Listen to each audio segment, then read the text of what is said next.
Well, guys, it's 6:30 p.m. my time on December 31st, 2020. I decided to sit down and make a little bit of a video for you guys, just talking about a few things, kind of talking about the year and a recap, and boy, what a fucking year it has been, huh? It's been a year and a half now doing YouTube, making all sorts of connections with you guys, putting out content, getting better and better every episode of the podcast. And just wanted to tell you guys I'm super thankful to all of you who have been supporting the show by watching, liking, subscribing, bearing with us during the long times where we weren't able to produce content because life caught up on us. Super thankful to all our patrons that are making this possible. And you know, guys, I'm just really happy to have found something in my life that's fulfilling other than just my writing. You know, sitting here in front of this microphone, in front of this camera, you know, sometimes it's the last place I want to be. Sometimes it really feels like work, you know. But other times, you know, most of the time I sit down in front of this camera or I chat with you guys on YouTube or on our various social media, and it just really feels like I've found a community and in a place to be, and found a sort of calling, you know, to get out here and have discussions with people on the issues. And as little of standing up as it may be, you know, standing up for what I think is right and making my voice heard. And I'm just super thankful for that. But you know, guys, been doing this, like I said, about a year and a half now, and some of the longtime subscribers to the show know that as of midnight tonight, going into January 1st, I will be celebrating 2 years now without a drink alcohol. And I know it's probably a little bit of a buzzkill for those of you guys who are, you know, going to go out tonight and raise a little bit of hell and rein in the new year in a more traditional boozy fashion. And I don't want to be a buzzkill to anybody with this video. I don't want to make anybody feel bad, but I just, in this video, I wanted to touch on my sobriety a little bit. So for those subscribers who haven't been watching the show as long and maybe don't know my story, I was an alcoholic for, you know, the better part of 10 years. I really first started having real experiences with alcohol when I was like 12 or 13. By 15, you could say I was already developing something of a bad habit. And by my last year in high school, I was drinking pretty heavily, drinking before going into school, drinking after school, you know, smoking weed, doing whatever I could get my hands on, really. And then my daughter was born, and I slowed down a little bit for a year or so, and I turned 21, and the process kind of picked up again, only this time in fast forward. So at 21, I was raising my little girl. I was in a relationship that was very toxic, that wasn't good for me. So I was raising my little girl. I was going to college part-time. I was working 60 hours a week at a factory. It was literally like a living hell. 120 degrees in the summer, and I was really wearing myself thin.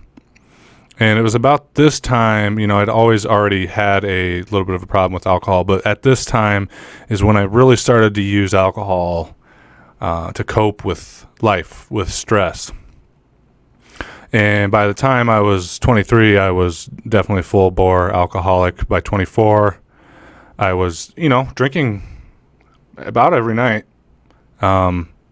Started kind of small, you know, like I said, I started using alcohol as a coping mechanism, you know, 2, 3, 4 beers, you know, every night, every other night to, you know, kind of come down from the busy schedule I was living, working, raising a kid, trying to get through college, doing all the things that I was doing, you know, running from certain things in my past trauma growing up. But, you know, by 24 years old, I was drinking at least a 6-pack every night, and it was getting worse and worse. I was working nights. I'd drink 6 to 12 beers, sometimes a pint of cognac on top of that.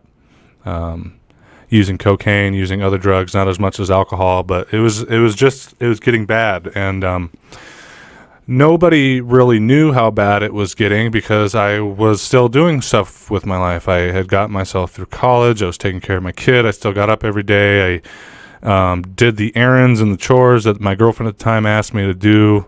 But the reality was I was a functioning alcoholic. And nobody, like I said, knew how bad it was. But on the inside, I was dying. I was miserable all the time. I woke up hungover all the time. I threw up every night. I was sick. I had the shakes if I didn't have alcohol by a certain time of the day. There was times often where I was drunk at work at the grocery store that I was working on. I was a mess, and I was lost in life. During that time, I had tried to get sober many times. Never lasted much longer than a month. But 2 years ago on Christmas Day, actually, I was at my mom's and having a Christmas party with the family and some friends, drinking, having a good time. And I just remember sitting there later half of the day. We'd had dinner. We're all pretty loaded, having a good time. And I just remember sitting there and looking around and, feeling drunk. And I was like, I think I'm done with this. I don't want to do this anymore. And then after that, next day, December 26th, I was done. I had 25th of December, Christmas Day, was the last time I had to drink alcohol. And since then, it's been 2 years. I like to use January 1st as my, anniversary date, my chip date, so to speak. It's a nice, clean number. But the reason why I tell you this, guys, is because since getting sober, getting sober was the best thing I think I've ever done. Prior to getting sober, I was broke all the time because I was drunk. I had gotten through college, but I wasn't doing anything with my life. I was working a job I hated. The relationship with the girl I was with at the time, and bless her heart, she put up with a lot of shit from me being drunk all the time. Was always on the rocks because, I'm drunk. I put getting drunk before her. Sometimes before my kid. I didn't have custody of my kid. I was living in a shitty little 2-bedroom apartment with water damage. I literally slept for 6 to 8 months on a mattress that had a tarp under it and was soaking wet. I didn't have a car. I had no license. I had no savings. I had nothing going for me other than my little egocentric vision of myself that I was the brooding alcoholic writer and I was a drunk and an alcoholic because I was brilliant, right? But, fast forward a year, fast forward 2 years after making the choice to get sober, my life changed dramatically. I started doing well financially. I moved out of my shitty apartment into a really nice home with a fenced-in backyard, 4 bedrooms, nice, clean place. I got custody of my kid. I got split custody of my kid, so I have a bigger role in my daughter's life. I got a license. I got a car. I got out of that shitty job. I was doing better in my relationships and my friendships. My relationships with my family got better. And as you guys know now, sitting here watching this show, watching this channel, I started this YouTube channel, started the podcast. I made something of a career for myself as an activist, as an organizer, which, brought me pretty far and gave me the opportunity to meet amazing people and do amazing things and fight for the world that I wanted in my heart. It brought me to such places as sitting down at a round table with Bernie Sanders himself, something I'm very proud of. And he talked to me by name, asked me to be the one to introduce him on stage. Now, since quitting drinking, I have almost a complete book of poetry ready to be published, a complete book of short stories as well. And beyond all the material things and the improved relationships, stepping away from alcohol gave me the opportunity to realize who I was as a person and to actually cope with some of the traumatic events that happened to me in my childhood, to look them in the face and, for the most part anyway, to put them to rest. It gave me the wherewithal and the responsibility to realize that I had to get into therapy. And it's just all in all made me a better person. And I'm not telling you guys all this to like preach or to, stroke my own ego or anything. I just wanted to share it with you guys. Because the story of my sobriety of quitting alcohol is what got us here today, with me sitting here in front of this camera talking to you guys. And, it's been a hard year for all of us, for everybody, for the working class, for so many people. With, Bernie having the election stolen from him, with this pandemic, with economic catastrophe, with people being out of work, suicides and drug addiction and alcoholism are through the roof as a result of these things. I mean, so much has happened this year that I wish I would have came prepared with a list of shit, because I at this point, I can't even wrap my head around all the things that have happened. But as I said, needless to say, it's been an incredibly difficult year for everyone, myself included. A lot of things changed for me this year. I'm no longer with the woman that I was with. She was a good woman, but it was a toxic relationship for both of us. I'm now with somebody that I think I'm a lot more compatible with. I'm incredibly happy. I've kept going with this channel. I've kept writing. It's been nothing but struggles for me this year, just like I'm sure it has been for you guys. But I'm really proud to say that through this year, one of the hardest years of my life, I managed to stay sober. And I hope that if nothing else, that you guys can see that and maybe take something from it for yourself. And of course, another reason why I want to make this video is, those of you who watch the show regularly, that comment on the YouTube channel and on our social media, that interact with Johnny and I on a regular basis. In a lot of ways, you guys have become family to us, to me. And one reason why I want to make this video talking about my sobriety and talking about my journey over the last couple of years is all of you guys being like family to me, to us. I want to tell you that if you yourself are struggling with addiction, if your life's falling apart because of addiction, because of problems with past trauma that's happened in your life, I want you to take a look at my story and look at what I've done over the last 2 years and know that you too have the ability, have the power to change your life. That you don't need alcohol, that you don't need drugs, that you don't need to have, multiple sex partners if you're a sex addict or a food addict. I want you to know that despite the fact that it's hard, that in the end you do have a choice to overcome that, and that you can overcome that. And that, looking at my life coming from where I came from and seeing what I've accomplished, and sometimes I fail to recognize it in myself and be proud of myself. I'm hard on myself sometimes. But if I look at my life and I see where I started and what I went through and where I'm at now and who I am as a person, I know that each and every one of you that watch the show that may be struggling with a problem can do it as well. And it's the end of the year. It's the end of 2020, probably one of the roughest years in recent memory. And we're going into the new year, and in line with that, and in tradition with that, going into the new year is always an important time for self-reflection. It's a time to take a look at your life, at the things that you do, at the things that you want, at the people that you have in your life, and to kind of take an account, to do an accounting of all the things that are in your life and that you want to do and where you're falling short. And even for myself, being sober now, that's what I've been doing the last few days and am going to be doing tonight as I reign in the new year with you guys at midnight is still, even today, what people are in my life that aren't doing well for me? What habits do I have that are lingering that no longer serve me?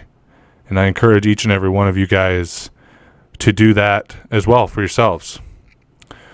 Because those of us who are plugged in politically, as I'm sure all of you are who watch this show, I think it's pretty clear that on a national level, on a global level, on a political level, 2021 has no promises at all of being any better than 2020. If anything, it's going to promise to be worse. Because really we're seeing the collapse of an old foundation of existence, of an old way of life, of an old paradigm that's coming to an end. Everything that has happened in 2020 is signs of that, of a failing empire, of a transition into a new paradigm. And so going along with that theme, I think it's pretty clear that 2021 is going to be another rough year. And the truth of the matter is, guys, for everything that we as individuals, as a community, have been through in 2020, I think each of us can look inside of ourselves and realize that if we don't do better inside of ourselves, if we don't do better interpersonally and do things to discipline ourselves and to try to do better, I think a lot of us maybe realize that we might not make it through another year. And beyond just that, guys, it's my belief that in this new year and in the next couple of years, new forms are going to bloom. They're already taking shape, but it's my view that they're going to fully come into bloom. Politically, mentally, spiritually, things are changing. And I do believe that despite all the lumps and the setbacks, that they will be for the better. But in order for these things to get better, it's going to be, a lot more of a struggle. There's going to be a lot more struggles. It's the classic saying of the night is always darkest before the dawn, and I think that's true. But what I'm trying to get at here, what I'm trying to encourage, with talking to you guys about, doing better for yourselves inside, doing better interpersonally, is that this shifting paradigm is going to need you. This revolution, this mental, spiritual, political revolution that's been going on for several years now, but I believe is really going to come to a head, to a fulcrum in this new year. This revolution needs you. It needs you to be sober. It needs you to be spiritually awakened. It needs you to be awake. It needs you to be present. It needs individuals to be the best version of themselves that they can be.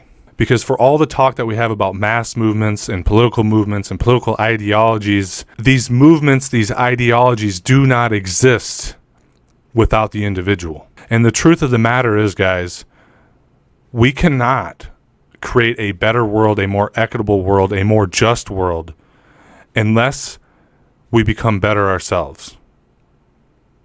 Unless we become our best selves, our highest selves. At the end of the day, guys, we can preach all we want on YouTube.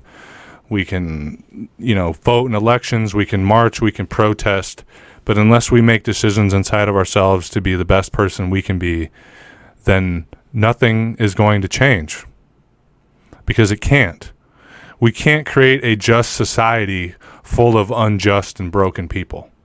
And that's not to say that there's anything wrong with your traumas or that you're less of a person for your addictions or your inner turmoil.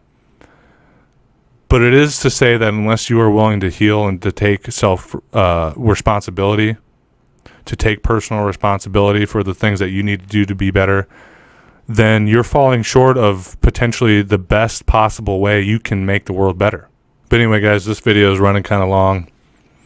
I'm sorry if it came off preachy. I sat down kind of with an idea of what I wanted to say and talk to you guys about, and maybe I hit the nail on the head and maybe I didn't, but I just want to let all of you know who watch the show, all of our subscribers, all of our followers, that I'm incredibly thankful for each and every one of you, and I appreciate all the support you've given us over the last year and a half or 2 years, and I'm really looking forward to going into this new year, making more content for you guys, and not only hopefully taking this channel to the next level, but continuing this movement of interpersonal and political awakening, to the next level as well. And I think at the end of the day, each of us can take a look back and take a look forward and see how each and every one of us talking online, listening, waking up, sharing, getting out in the streets has pushed the ball forward, has pushed this greater movement forward. So anyway, guys, thank you so much for watching. Thank you for all the support. I love you very much, and I'll see you in the new year.